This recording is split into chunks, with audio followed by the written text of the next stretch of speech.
Bonsoir à tous, bienvenue ici au Stade Saint-Symphorien à Metz pour ce 16e de finale de Coupe de la Ligue entre Metz et Bastia. Avec moi pour vous faire vivre cette rencontre, Laurent Vincenzini, journaliste à France 3 Corse. Bonsoir Laurent. Bonjour Olivier. Alors c'est vrai que ce soir on va vivre une belle soirée entre Metz et Bastia. Il s'agit d'une rencontre vraiment très importante. Oui, c'est important parce que bien sûr le championnat c'est le pain quotidien de ces deux clubs qui ont un budget assez similaire, assez peu élevé, autour de 17 millions d'euros. La Coupe de la Ligue, c'est l'occasion d'une belle aventure et puis aussi c'est l'occasion de gagner un petit peu d'argent et c'est également l'occasion pour les Bastiais de reprendre leur revanche parce que voilà 10 jours, les Messins les ont battus 2-0 ici et le match a été plié en 5 minutes. Oui, Metz et Bastia, ce sont deux équipes assez proches, hein. Oui, finalement assez proches, avec des cultures assez similaires. Les deux clubs, d'abord, aiment les coupes, on connaît leur histoire, mais c'est aussi deux clubs qui existent depuis longtemps, qui sont fortement ancrés dans la mémoire collective de leur région. Ce sont deux clubs qui ont une véritable identité, et ce sont aussi deux clubs qui aiment l'attaque, et je pense qu'ils vont peut-être nous le prouver ce soir. On voit ici les deux équipes lors de leur arrivée au Stade Saint-Symphorien. C'était tout à l'heure. Un petit coup d'œil, si vous voulez bien, à présent du côté de la composition des deux équipes. On va commencer par celle de Metz avec ce que nous a concocté ce soir Jean Fernandez dans les buts. Pas de surprise, vous le voyez. Grégory Vimbé en défense, entrée de Pompierre. Bruno Pompierre, il revient de suspension. Jean Fernandez qui a décidé de dissocier sa charnière centrale, Méniri, Borbiconi. Caillet était un petit peu en méforme. Voilà, tout à fait. Donc il a mis Borbiconi à droite à la place de Caillet.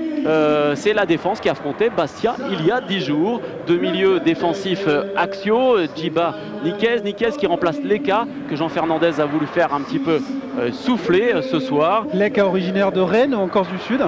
Deux milieux offensifs excentrés, en l'occurrence ce soir Ribéry et Obrania qui remplacent ce soir Renoir blessé, et puis en attaque Gay qui sera associé à Avzac qui remplace Hervé Toum, puisque Hervé Toum, vous le savez, est blessé.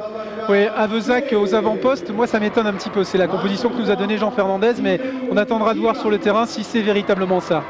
Un petit coup d'œil à présent du côté de la composition de Bastia dans les buts, le capitaine Nicolas Pento.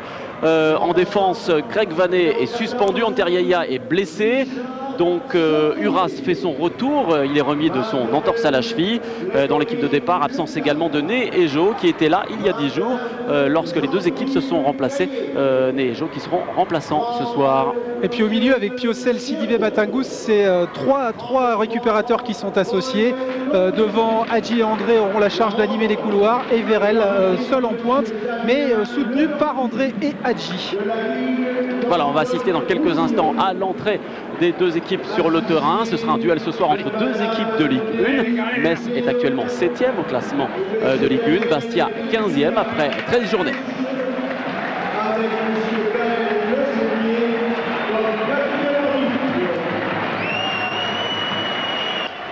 Confiance, vous l'aurez noté, c'était le maître mot de l'intervention de Sébastien Renoir.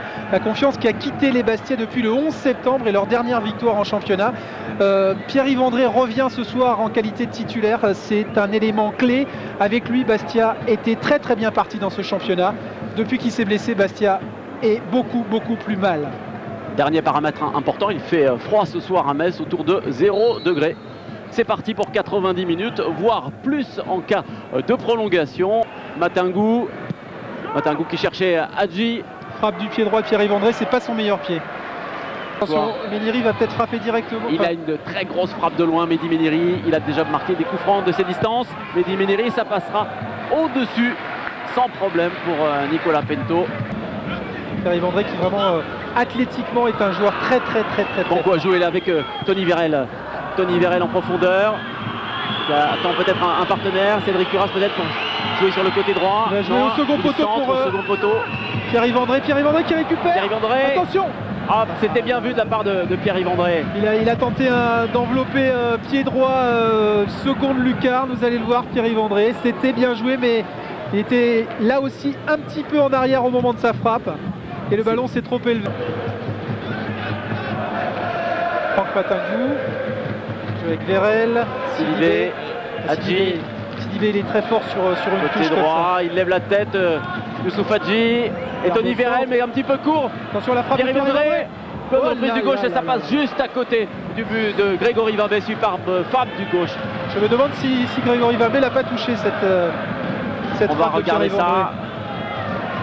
Virel un petit peu court, belle amortie de la poitrine, frappe du gauche. Ouais, il a Oh touché. là là. Duras. Attention, Kimonda, Pascal bon ballon Kimonda. pour Kimonda qui remet Tony Tony Virel. Kimonda. Oh, C'était très, pas très loin bien ça, hein, enveloppé, c'est un Laurent. petit peu le même coup que tout à l'heure que Pierre-Yves André. Exactement, deuxième poteau dans la lucarne. Mais c'est passé juste à côté. Metz qui souhaite briller en Coupe de la Ligue. Vous savez que Metz a souvent réussi en Coupe de la Ligue. On se souvient de sa victoire en 96. C'était face à Lyon, une victoire au tir au but. En 99, Metz était allé en finale de la Coupe de la Ligue. C'était face à Lens au Stade de France. Mais c'était incliné 1-0. Et puis la dernière épopée des Messins en Coupe de la Ligue, c'était en 2003. Franck Signorino nous le rappelait hier. Il avait pris beaucoup de plaisir dans cette épreuve. Il aimerait bien recommencer ça. Il nous parlait hier du Stade de France. Il a envie d'y jouer, Franck Signorino. C'est pour ça qu'il se donne à fond ce soir. Oui, Pascal. Olivier, alors que je pense qu'il va y avoir du changement côté Messin à la mi-temps, puisque cette fois c'est Grégory Lequin qui est allé Ribéry. Alexandre Song, c'est quand même un défenseur hors pair. Est-ce que s'interposer comme ça à 17 ans de Franck Ribéry? Et c'est la mi-temps ici à Metz, 0-0 après 45 minutes de jeu. On ne s'est pas ennuyé, Laurent, au cours de cette première période. Pas mal de corners, beaucoup de belles actions. Mais c'était quand même pas un match encore très enlevé parce que les deux blocs se craignent l'un et l'autre et ils tardent à se livrer et ils sont assez homogènes. Du coup, il y a très peu d'espace pour jouer. Les équipes Alors que je suis avec Virel. Olivier Laurent, je suis avec Tony Virel. Tony, la Bastia a fait une première mi-temps. Vous êtes bien rentré dans le match, contrairement à la dernière fois. Écoutez, j'espère qu'on en a retenu la leçon. Maintenant, il faudra bien commencer aussi la deuxième. C'est vrai qu'on était mieux en place. Je dirais on s'est procuré quelques occasions, pardon, il fait froid. Et donc c'est bien pour la suite. J'espère qu'on va continuer sur la même lancée. Il manque encore la finition un petit peu dans... C'est sûr qu'on a eu encore quelques petits ratés dans le dernier geste, celui qui permet de marquer le but. Mais bon, ça va venir. Je pense qu'en continuant comme ça, à positiver, ça devrait être bon signe. Merci Tony.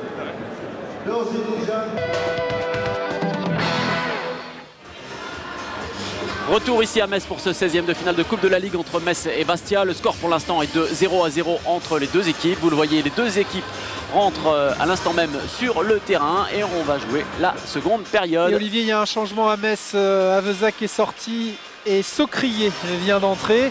Socrier qui devrait jouer second attaquant aux côtés de Babacar Gueye et soutenu par Obraniak et Ribéry sur les côtés. Socrier qui avait marqué lors de son premier match en Ligue 1, c'était lors de la première journée de championnat face à Nantes. Visiblement le pari Avezac devant n'a peut-être pas convaincu Jean Fernandez, à moins qu'Avezac se soit blessé. Tout à fait, parce que c'est rare de voir Jean Fernandez changer comme ça un joueur à la mi-temps.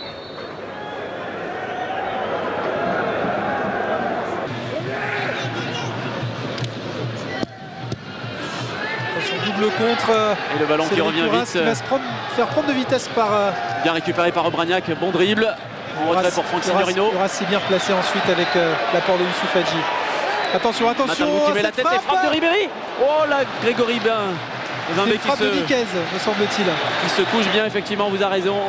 Frappe de Benjamin Niquez, belle frappe, puissante. Et là, à la différence de Pierre-Yves André, il s'est bien couché sur ce ballon. Et il ne le relâche pas surtout. Mais Nicolas Penaud a très bien lu cette frappe, il s'est interposé, il a bien anticipé. Franck Matingou qui a eu beaucoup de blessures, qui était international espoir et qui a eu beaucoup de blessures dans sa carrière et qui revient maintenant à un bon niveau. Attention, claquette de Nicolas Penaud qui écarte. Attention, ça va revenir une nouvelle fois. Le danger revient très vite. Niquez. Attention, ils sont deux au second poteau. Attention, reprise de Ribéry, superbe, magnifique reprise de Ribéry. Et nouvelle reprise de Miniri. Cette fois de Mehdi Miniri, me semble-t-il, du pied gauche. C'était magnifique cette action du FC Metz là. C'est allé très vite. On a vu toute la qualité de Franck Ribéry là-dessus. Superbe frappe parce que c'est pas évident de jouer ce genre de ballon.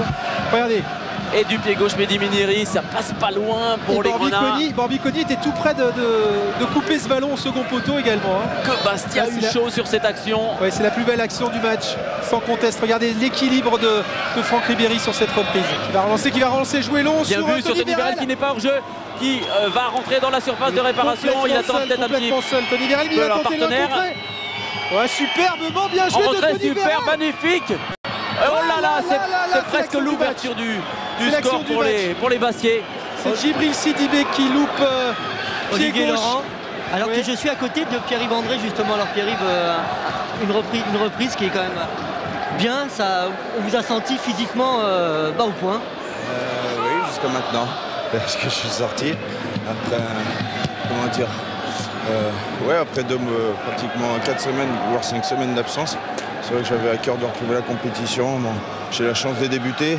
C'est peut-être plus facile pour rentrer dans un match que d'être remplaçant, de rentrer, donner tout pendant 10 minutes où là on se crame.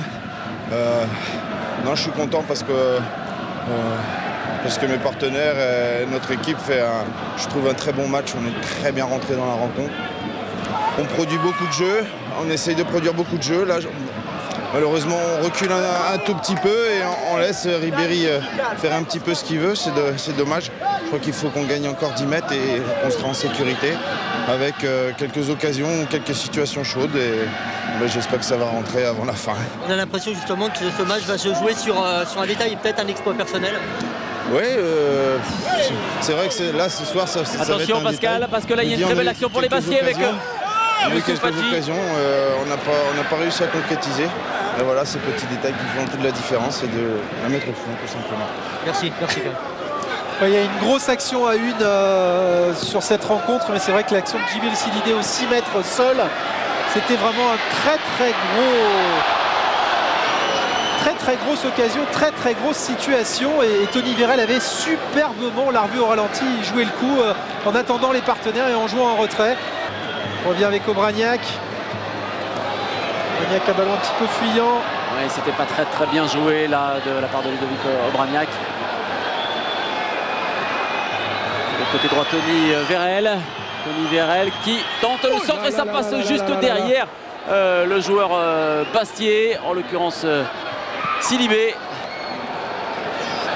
Ouais, mais c'est une occasion réelle ça pour Bastia de tuer le match dans les arrêts de jeu et c'est assez mal négocié finalement. Ils en avaient eu des occasions comme ça les Bastiais et c'est la fin de cette seconde période, 0-0 donc entre Metz et Bastia à l'issue du fin réglementaire. Il y aura donc une prolongation de 2 fois 15 minutes ici à Metz et éventuellement ensuite donc des tirs au but si cela ne suffit pas pour départager les deux équipes. C'est vrai que Laurent, on a assisté à un match intense, un match de qualité entre les deux équipes, même s'il n'y a pas eu énormément d'actions. Les plus belles actions, on les a vues, c'était en seconde période, une superbe action en Messine avec Ribéry et Méniri, et suivi aussitôt d'une belle action côté Bastiais avec Sidibé à la réception. Qui a vraiment loupé le coche quand même, hein, dans les 8 mètres début. Bon, c'est pas un attaquant, il se retrouve pas dans cette position tous les jours, ça c'est clair, mais il doit un petit peu s'en vouloir, Djibril Sidibé, parce qu'il a une excellente frappe. Bon, il était sur son mauvais pied, hein, donc il était sur le gauche, mais il frappe aussi bien du pied gauche. Et on voit le duel entre les deux tacticiens, c'est un petit peu l'image de cette soirée, parce qu'effectivement on est assisté à une véritable bataille tactique. François Ciccolini est un entraîneur qui découvre la L1, mais il est très fin tacticien, on l'a dit, et Jean Fernandez n'a plus de preuves à faire à ce niveau-là. Metz qui manque peut-être d'un joueur en attaque, hein, on le sent, d'autant plus que Toum est absent. C'est vrai que l'année dernière il y avait... La puissance de Toum fait défaut, c'est clair, à cet ensemble. Et il est excellent de la tête, Toum, il prend beaucoup de ballons. C'est clair qu'on repense à un joueur comme Maoulida qui avait fait le bonheur de Metz l'année dernière, qui avait été important pour le maintien de Metz en Ligue 1, un maintien arraché lors de l'avant-dernière journée en Ligue 1. C'est Nicolas Peneteau qui sort frapper ce coup franc pour faire remonter tout le bloc Bastiais, pour aller chercher les Messins dans leur camp. Fabrice Jo, superbe Fabrice Jo! Contrôle poitrine, enchaînement, reprise extérieure. Il a tenté le lob, Fabrice Jo. Grégory Vimbé était un petit peu avancé, regardez. Était un petit peu sur les talons. C'est bien joué de la part de Fabrice Jo. meilleur buteur des Bastia avec 3 réalisations depuis le début de saison, on le disait tout à l'heure. Oui, parce que Frédéric Ney, Tony Vérel, Pierre-Yves André a été blessé, mais Frédéric Ney et Tony Vérel n'ont pas joué toutes les rencontres à 100%, et puis ils n'ont pas encore de grosses réussites, même si Tony Vérel a inscrit 2 buts et Frédéric Ney 1. Et Roy Cantou, pour être précis, excusez-moi Laurent Olivier, et Roy Cantou, pour être précis, vient de faire son entrée à l'instant même. Il a remplacé Aubragnac. Oh, attention! Superbe occasion, Bastia, c'est mal dégagé par les Messins. Et oh là là, Tony Vérel qui se relève et c'est le but de Bastia. Ouverture du score par les Bastiais. Fabrizio, superbe! Mais c'est une action qui aurait dû être conclue bien avant par les Bastiais. Ils ont eu 3 occasions de but, les Bastiais, sur une même action, je crois. Et un gros cafouillage dans la défense messine, là devant le but clair. de Grégory Vimbé. C'est clair, mais l'opiniâtreté de Tony Vérel a payé. Vous allez le voir, Tony Vérel, une première fois qui tacle, qui se relève, qui refrappe, contre, et ça revient sur Fabrizio. Mais dès le premier centre, Fabrizio aurait pu conclure. Grégory Vimbé qui a relâché ce ballon, malheureusement, pour les Messins. Et bien voilà. Et donc Bastia qui mène à 1-0 alors ce match est lancé.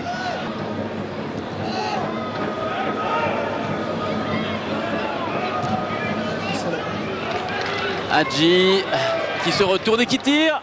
Bonne frappe, pas très loin du poteau droit de Grégory Vimbé. Assez clair qu'ils ont pris un peu plus de confiance dans cette partie, les joueurs bastiais. Ils vont peut-être oser un petit peu plus maintenant certains gestes qu'ils n'osaient pas auparavant, à l'image ici de Youssouf Hadji. Tout à fait raison, Olivier. Ribéry qui travaille même arrêté, il tente des choses. Le football a besoin de ce genre de joueurs, véritablement. Des créateurs, un meneur de jeu. Puis des créateurs qui osent. Attention, ça c'est un très bon centre. Attention, bonne tête de Tony Vérel et ça rentre 2-0 pour Bastia. Superbe. Magnifique tête de Tony Vérel là qui trompe au ras du poteau. Grégory Vimbé, tête parfaite, tête plongeante de Tony Vérel. Et c'est Fabrizio qui l'a alerté entre les 2 tours jumelles de la défense messine. À Tony Vérel qui a mis tout son poids dans cette tête. Regardez, il se lance véritablement vers l'avant. Et surtout il met le ballon d'où vient le ballon, c'est-à-dire sur la droite. Donc le gardien, il regarde le ballon, il est déporté sur sa droite et on lui met le ballon sur sa gauche. Il tarde à revenir et c'est superbement joué dans le soupirail, cette tête de Tony Vérel, alors qu'un intrus se joue des forces de sécurité. C'est juste un petit coucou, c'est rien de grave. Mais c'est sans doute il va être quitte pour une bonne peur. Parce qu'il va sans doute, c'est interdit. Habituellement, les intrus sont assez dévêtus, mais ce soir, c'est vrai qu'il fait froid. Et c'est la fin de cette première période et Bastia a pris une très grosse option sur la victoire finale. Ah, c'est clair, là, 2-0 à la fin de la première période. C'est clair que Bastia, vous le disiez, a pris une grosse option. Mais il reste encore 15 minutes à jouer. Metz avait marqué 2 buts en 5 minutes il y a 10 jours, donc tout reste possible. C'est la première fois que Bastia marque 2 buts à l'extérieur cette saison. Mais l'option, elle est clairement en faveur de Bastia là. Ah, si Bastia parvenait à arracher cette victoire, ce serait vraiment très important pour la suite de la saison. Ça rejaillirait fatalement sur le championnat. C'est clair, et c'est dans cette optique que François Cicoline est venu ici pour jouer. Il va être peut-être conspué par Saint-Symphorien, on s'y attendait. Et il applaudit d'ailleurs Saint-Symphorien, Tony Vérel. Ah, il chambre un peu, il a peut-être raison là, parce qu'effectivement, bon, en tant que sociétaire de la Nancy-Lorraine, il a été un petit peu conspué. Mais bon, il a quand même marqué. À lui, Voilà, il a quand même marqué. Mais il y a une partie du public messin qui l'applaudit. Et c'est la plus belle réaction pour un joueur. Quand vous êtes sifflé comme ça, la plus belle réaction, c'est de marquer, c'est de mouiller le maillot, c'est de donner le maximum. Ah, ces applaudissements de Vérel n'ont pas plu du tout à Saint-Symphorien. Un stade chaud, Saint-Symphorien finalement aussi. Oui, tout à fait. Le public est très chaud. Il encourage très fort son équipe quand ça va bien. Quand ça va un petit peu moins bien, il est aussi parfois très dur. Attention, cette belle occasion Messine. Oh là là, Fabrizio qui est tout près d'inscrire le 3e but. On sait un petit peu plus loin, on l'a vu tout à l'heure, c'est Midi Miniri. Midela, c'est pour l'ancien joueur de Boulogne-sur-Mer, le ch'ti Ah là, il a tous les choix, hein, Franck Ribéry. Il peut envelopper à droite du mur, au-dessus du mur. Feuille morte ou pas. Feuille morte ou pas. Là, attention, à moins que Metz joue la surprise avec Lec hein, sur une grosse frappe, mais ça m'étonnerait. Je pense que Franck Ribéry va jouer ce ballon et ça peut relancer complètement cette rencontre. Un petit peu trop frappé, la balle n'est pas redescendue. Elle était travaillée, mais elle était assez proche finalement. Et en frappant aussi fort, Franck Ribéry avec très peu de chance de voir le ballon plonger dans la cage de Nicolas Punto. Là maintenant, c'est clair, Bastia est arc-bouté sur ses 18 mètres et sera difficile à déstabiliser. Il faudra un exploit individuel ou une frappe. Superbe profondeur pour Gaillet qui va peut-être marquer. Superbe Nicolas Peneto. Superbe là, Pento qui plonge dans les pieds de Babacar Gaillet. Main ferme, main droite. Intervient très proprement. Mais du coup aussi il joue beaucoup de matchs et il est très jeune, Babacar Gaillet. Très jeune, 18 ans. Et donc c'est vrai que quand... attention, Laurent, voilà. Et il marque pour Metz. Babacar Gaillet, on parlait de lui justement à l'instant, ce jeune joueur. Magnifique but de la tête. Il a déposé littéralement cette tête dans la lucarne.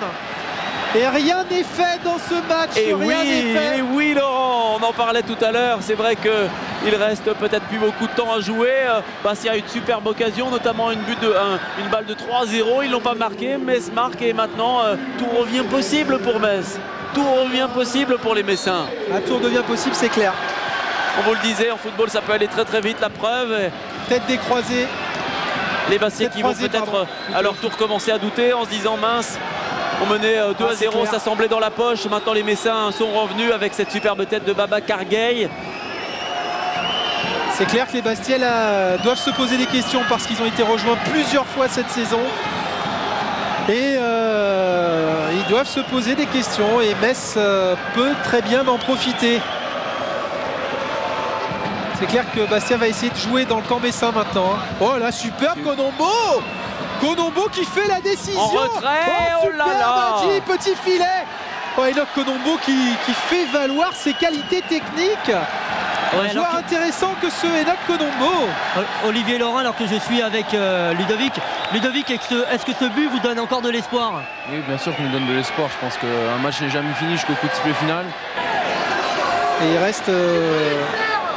moins de 2 minutes. 3 minutes avec l'éventuel arrêt de jeu. Et il y en a guère eu dans cette prolongation. Ribéry qui tente une talonnade pour lui-même. Ça va être une longue touche de Morbiconi. Alors que Laurent Olivier, vous parliez de temps additionnel. Apparemment, l'arbitre assesseur me dit qu'il y aurait pas de temps additionnel dans cette deuxième mi-temps de la prolongation. Alors il me dit qu'il reste 40 secondes à jouer, quoi. Hein. C'est ce qu'on disait. Il n'y a pas du tout eu d'arrêt de jeu dans cette. On a l'impression qu'il n'y a même pas eu. On a l'impression qu'il n'y a même pas eu de temps mort du tout dans cette prolongation. Le ballon est très très peu sorti. Effectivement, le match était un peu fermé lors du temps réglementaire, mais sur ces prolongations, il a été très très enlevé ce match et il reste maintenant moins de 30 secondes à disputer. Et Metz y croit toujours. Alerte Meniri au second poteau. Superbe Chibonda qui joue de sa détente, qui place sa détente. Contrôle ce ballon. Et qui intelligemment vient chercher la faute. C'était très bien vu, très bien vu. Et là, c'est très très très intéressant pour Bastia. Il reste plus rien.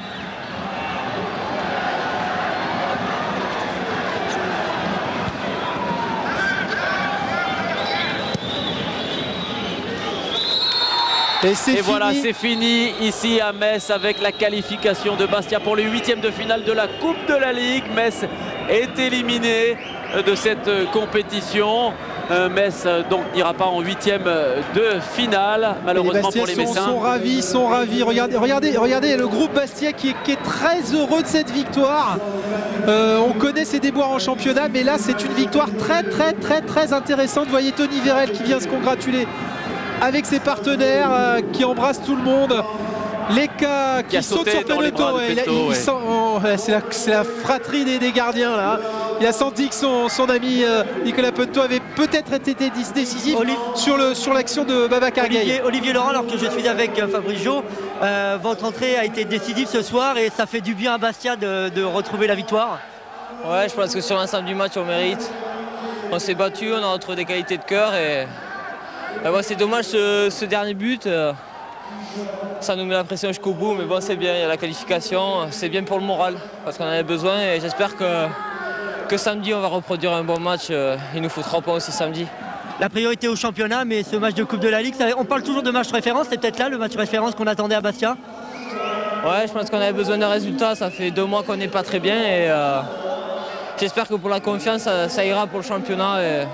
C'est des matchs comme ça qu'il nous faut pour se relancer. Merci, merci.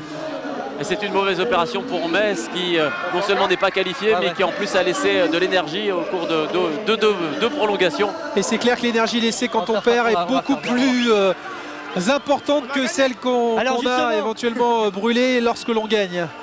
Justement, je suis avec un autre joueur Bastia qui nous dit on a gagné, qui a l'air ravi. On a tout donné. On a tout donné. On n'a plus rien. On n'a plus rien dans la chaussette, dans la gorge, dans tout. Justement, je pense qu'en Corse, les Bastiais attendaient ça, de vous voir tout donner et réussir à remporter la victoire. Ben, je pense en fait que tous les matchs ont donné tout, mais la chance ne tournait pas. Et là, ce coup-ci, elle a tourné. On a réussi à mettre 2 buts, même si c'est les prolongations. Bon. Et ça fait plaisir. C'est un bon coup au moral. Et bon, on va bien dormir ce soir, on va bien dormir.